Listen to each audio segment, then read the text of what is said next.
සිතුවම් මැවේ බිඳේ නීදුම් වලා මැද අතීතයේ බිඳුන් නොපෙමින් ගිනිගත් හදවත් තනිවේවි එක් පෙම්ගේ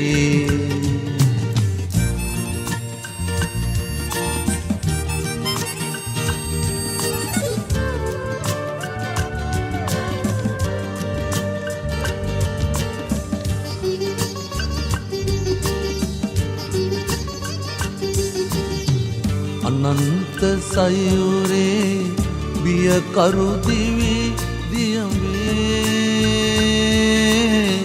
පාලු කලා සුළඟ පමණි උරුමේ කඳා වැටෙන සිත සදා සරණ මත තනිවේවි එක් උන්මාද සිතුවම් මැවේ බිඳේ මීදුම් වලා මැද අතීතයේ බිඳුන් නොපෙමින් ගිනිගත් හදවත් තනිවේවි එක්තැම්ගේ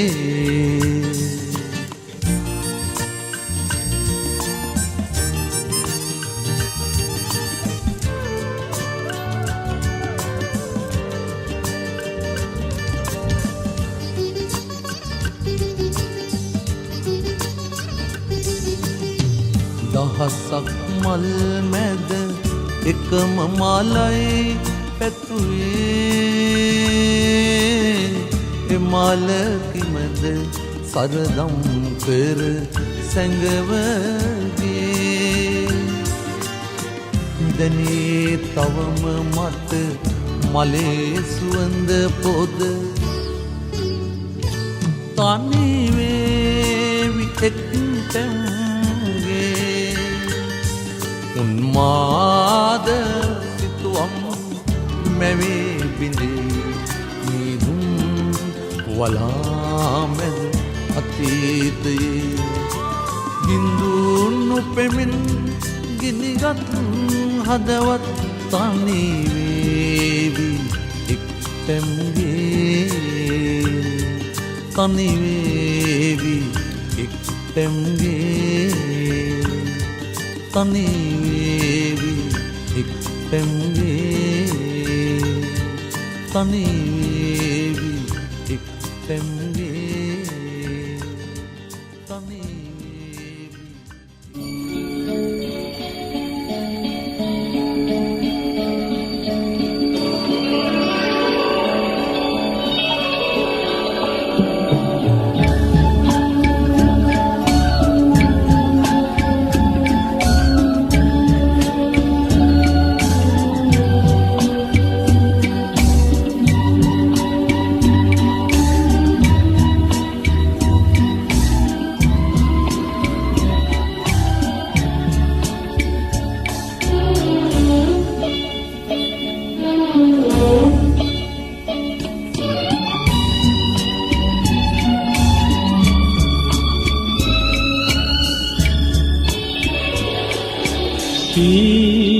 සීතරනේ සුපුල්නාමන් සුවඳ ගැල්වූ ජීවිතේ සීත හිමගිර සීත නොදැනී දැනී උණුසුම ආදරේ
ධර්මයේ විතරයි ජීවිතේ විසක් පොහේකට පන්සලට යන්න අවස්ථාවක් ලැබෙන්නේ නැත්තේ. අපේ හාමුදුරුවනේ මොකද කරන්නේ කියලා. එතනින් මම එතුමියට සිහිපත් කළා කොච්චර වැඩ තිබුණත් මම එතුමිය ගිහිල්ලා බලලා පිරිත් කියලා බණ කියලා එන්නම් කියලා. හත් වෙනවා පවචිත වෙනවා. ඔබ ස්ත්‍රියක් වුණත් පුරුෂයෙක් වුණත් ගිහියෙක් වුණත් පැවිද්දෙක් වුණත් මරණය ගැන මෙනෙහි කරන්න. ඇයි අපි මැරෙන මිනිස්සු කියලා හිතනකොට අපි තුල තියෙන ගොඩක් දුර්ගුණයන් අපෙන් ඈත් වෙලා යනවා. ඊර්ෂ්‍යාව, ක්‍රෝධය, වෛරය, මාන්නය, කුක්කම් අපෙන් නැති වෙලා යනවා. ලෝභය, දේශය, මෝහය කියන ඒවා නැති වෙලා යනවා. අපි මැරෙන මිනිස්සු යනකොට මේවා ගෙනියන්නේ. යනකොට ගෙනියන්නේ අපි යමක් නැත. තව කොතෙක් නම් මහ පිරිස් එන්න බැරුව සුසුම් හෙලන්නේ නැත.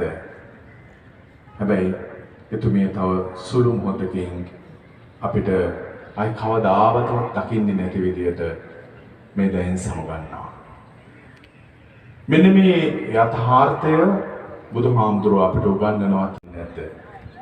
තව කොතෙක් නම් මහ පිරිස් එන්න බැරුව සුසුම් හෙලන්නේ නැත. හැබැයි එතුමිය තව සුළු මොහොතකින් අපිට අයි කවදාවත් දකින්නේ නැති විදියට මේ දැන් සමගන්නවා. මෙන්න මේ යථාර්ථය බුදුහාමුදුරුව අපිට උගන්වනවා. ඒ පුණ්‍ය බලය නිසාම ජීවිතේ හැම දෙයක්ම සාර්ථක කර ගැනීමට ඇයට පුළුවන්කම තිබුණා. සම්මුති ලෝකයේ තුල ලැබිය යුතු සියලු සැප සම්පත් විඳීමේ පුණ්‍ය බලය එතුමිය ලැබුවා.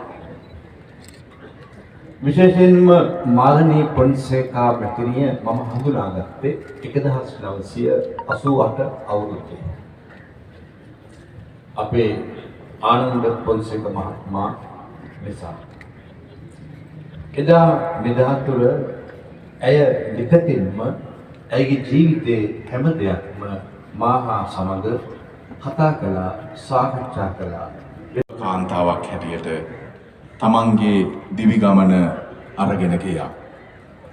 සහෝදරයන් 6 දෙනෙක්, සහෝදරයන් 4 දෙනෙක්ගෙන් යුතු පවුලක සමාජිකයන් වැඩි පවුලක උප්පත්තිය ලැබලා මුළු පවුලම ශක්තියක් වෙන්න එතුමියට පුළුවන්කම ලැබුණා. අදටත් මහින්ද කල්යාණි පොන්සේකා මැතිණිය, ශ්‍රේයානි පොන්සේකා මැතිණිය, රසාදරි පොන්සේකා මැතිණිය, දමයන්ති පොන්සේකා මැතිණිය ජීවිතේ පුරා එතුමියත් එක්ක හිටියා. ඒ වගේම දූ දරුවෝ සංඛ්‍යාවක් හිටපු පවුලක සමාජිකාවක් ඇය. හැබැයි පවුල් බර කරට ගත්තා. කරන්න ඕන යුතුයකම් මොකක්ද මොනවාද කියලා, වගකීම් මොනවාද කියලා නිවැරදිව හඳුනගෙන ඒ සියල්ල ඉටු කළා. හෙළ කාන්තාවක් හැටියට එතුමියගේ ජීවිතේ පුරාවටම එතුමිය අන් අයගෙන් හොඳ තමයි ඇහුවේ. නරක අහන්න එතුමිය හිටියේ නෑ. එතුමිය තමන් හරිගේ ඇසුර, උන්වහන්සේගෙන් ලැබිච්ච අවවාද, අනුශාසනා, උපකාර එතුමිය අනේක වාරයක් සඳහන් කරලා ඇති. ඒ වගේ කෘතවේදී හදවතක් තිබිච්ච ඒ සිනමාකරණය තුළ කරගත්තොත් විතරයි මාල්නි ෆොන්සේකා මැතිණියගේ චරිතතාවම අපිට කියලා දෙනවා. එතුමිය යනකොට ගෙනියන්න පුළුවන් දෙයක් එකතු කරගත්තා කියලා. ඒ එතුමියට ලැබිච්ච සම්මාන නෙවෙයි. ඒ ඔක්කොම එතුමිය තිය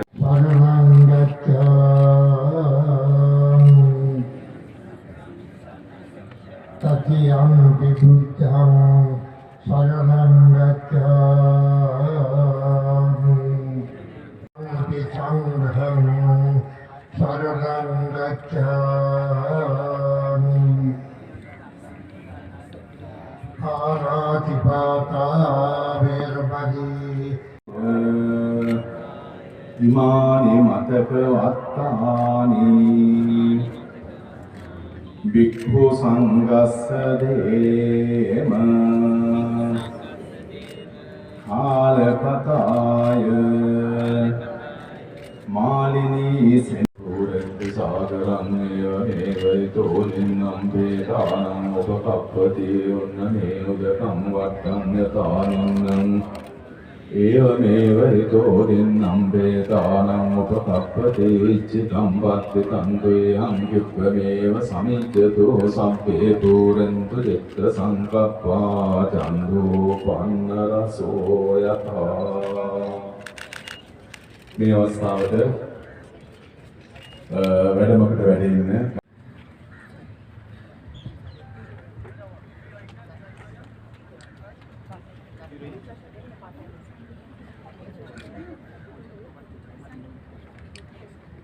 සිකාය පුඤ්ඤත්ථාය ඉමානි මතක වත්තානි භික්ඛු සංඝස්ස දේම කාලකතාය මාලිනී සෙනෙහලතා පොන්සේකා මහෝපාසිකාය පුඤ්ඤත්ථාය ඉමානි මතක වත්තානි භික්ඛු සංඝස්ස දේම කාලකතාය මාලිනී මගේ සිනමාවේ බලනකොට ඇගේ ගුණාරුවන් මා උත්සාහයෙන් දැක්වේ මා සිනමාවට පාදවන්නට මූලාවස් අපේ පුදා දැරියක් සිටියේ මා මානුවව අන්තර ඒ මා මිස මේ අවමංගල සභාවේ පිළිගැනීම කතාව ආරම්භ කරනවා මට අවසරයි මාළිනී සිංහල සිනමාවේ අගරජනීය පිළිබඳව යම් කෙනෙක් තමගේ ජීවිතයේ බොහෝ දේ කියවනවා ලෝකෙලි ඉතාමත් ගෞරවාන්විතව පවත්වාගෙන යන්න මට ගෞරවයි. ඥාතිවරුනි මගේ කලා ජීවිතයේ උද්දීපනය කරගන්න ලැබෙන ගුරුහරුකම් අවවාද වෙන්න සහයෝගය මම හිතන්නේ ඒ මගේ ගමනට ආලෝකයක් වුණා. ඒ වගේම අනිත් අතින් ඇයි මේ තරම් වේදනාවක් දුක මේ ඇති වුණ රික්තය මේ ඇති වුණ හිඩැස කවදාවත් අපේ දේශීය සිනමාවට පිරිමහන්නට බැරි. කවදාවත් ඒ වෙනුවෙන් ආදේශකයක් හොයන්න බැරි. අද නෙවෙයි තව අවුරුදු 100කට ඒ වරම ඒ වටිනාකම අපේ දේශීය සිනමාවට කවදාවත් නොලැබෙන මම හිතුවා එහෙම නැත්නම් මේ තරම් හදවතට සෝකය දැනෙන විදිහට කිසිම අවමංගලීය උත්සවයක කතා කරලා තියෙන්නේ නැහැ. මාළිනීගේ වියෝ අල්ප හේතුවක් නිසාද ඒ තරම් තදින් මට දැනෙන්නේ. මම දන්නවා වගේම සුවහසක් ප්‍රේක්ෂකයන්ගේ සිත් තුළ අද ඇවිලෙන්නේ මහා අරියම් සූර්ය ප්‍රතිපලයි. අපේ මේ විශේෂ මහරව කටයුතු කරන ආගමික බුද්ධ ශාසන ආගමික සහ සංස්කෘතික ගෞරව අමාත්‍ය මෙලදී ශ්‍රී නැතිපිළිවෙල ආචාර්ය එතුමා ගැන මේ කතාවේ ආරම්භයේදීම සඳහන් කරන්න ඕන. මාළිනී අපේ සමුගත් මොහොතේ ගැඹුරු ධර්මය පිළිබඳව එතරම් අවධානයක් යොමු කළ එතුමිය සංස්කෘතික අමාත්‍යවරයෙකු වශයෙන් රජයේ නිලධාරීතුමේ මහා සංඝරත්නයන් වහන්සේලා ඒ වගේම මේ අප ඉදිරියේ සැලවරදී සිටියේ තවත් සියවස් ගණනක් ඇති සිනමා රූපාකාරය සිනමාගේ ප්‍රක්ෂේපණය වනු ඇත. ඒ අලුතින් මාළිනිය මිය ගොස් නැත. සිදු ඇත්තේ ඇය තවත් භූමිකාවක් වෙත ප්‍රවේශ වීම පමණි. රූපණය යනුම වෙමින් පවතින පැවැත්ම. Acting is becoming or a mode of being. ඉතින් මේ මොහොතේ අය තම පැවැත්මේ ස්වරූපය පමණක් වෙනස් කර ඇත. හෙට දිනයේදී නැවතත් අය මාලා අයිනයි. අභිදානයක් වූ නිලි රැජන නම් වදනින් සම්මානිත ආචාර්ය මාලිනී ෆොන්සේකා මහත්මිය දැන් සම්මානනා මේ සංවේගජනක අවස්ථාවේ මගේ ආචාර්ය ඇයට පුද කිරීමට ඔබෙන් අවසර පතමි. ඇතැම් අහිමිවීම් නැවත පුරාවලිය හැකියට ආදේශ සහිත ඒවායි. ඇතැම් මේවා දුෂ්කරයි. එමෙන්ම ඇතැම් මේවා යලි කිසි දිනක සම්පූර්ණ කළ නොහැකි ඒවායි. සමුගා නිදි රැජනගෙන් තිස් වූ අසුන ශ්‍රී ලංකා සිනමා ක්ෂේත්‍රයේ සදාකාලික විස්තරයක් වනවා. සිනමා අධ්‍යක්ෂණය, නිෂ්පාදනය, තිර රචනය සහ අසම සම රංගනය යන කුසලතා ප්‍රවර්ග සිනමාව, රූපවාහිනිය හා වේදිකාව යන ත්‍රිවිධ අභිනවවල දශක 6ක් පුරා සිය නාමය දීප්තිමත්වද අඛණ්ඩවද ආරක්ෂා කර ගැනීම ખાસකමක් බඳු විරල අත්දැකීමක්. ප්‍රශ්නසාකච්ඡා කියන වැඩක් කියලා. ලාංකේය සංස්කෘතියේ නොමැකෙන සංකේතයක් වන රැජන මානව පොලිසිය බොහෝ දේවල් කියනවා. අප බොහෝ දෙනෙකුට පසු කර යා නොහැකි සිත්ජක් වන ඒ විශිෂ්ට රංගවේදනය එන බොහෝ දේ මේ සභාවේ කියනවා. ඒ නිසා විශාල පවුලක් ඇතුලේ මට රුණ ගැසුණා. දුක නැන්දා ගැන වචන එකතු කරන එක මගේ යුතුයකමක් කියලා හිතනවා.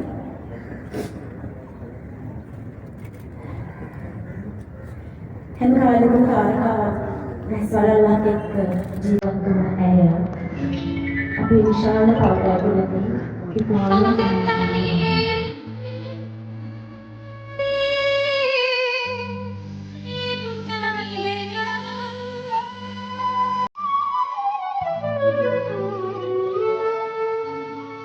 උතුරා ගැලූ ගඟුලක් අද වියලිලා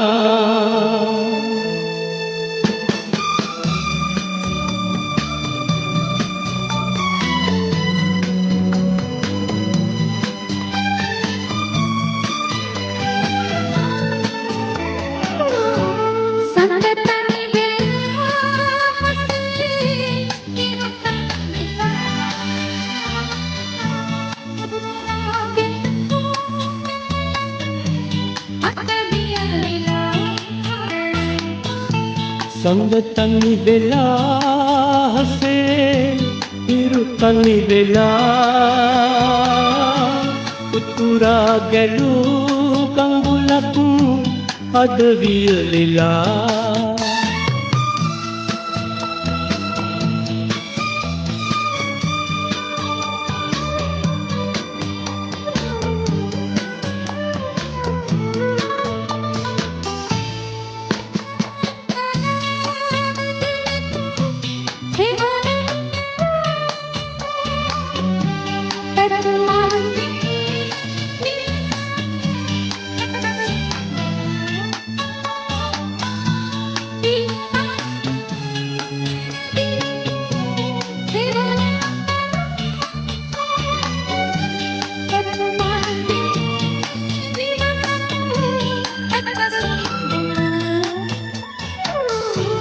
संग तनी बेला हसे इरु तनी बेला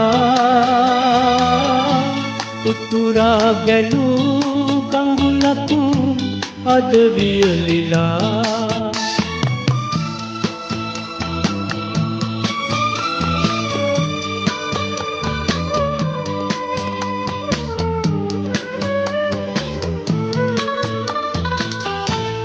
उयनक पिरी तितिमल अद परला विहंगुंगलू पिरल अद नतिला उयनक पिरी तितिमल अद परला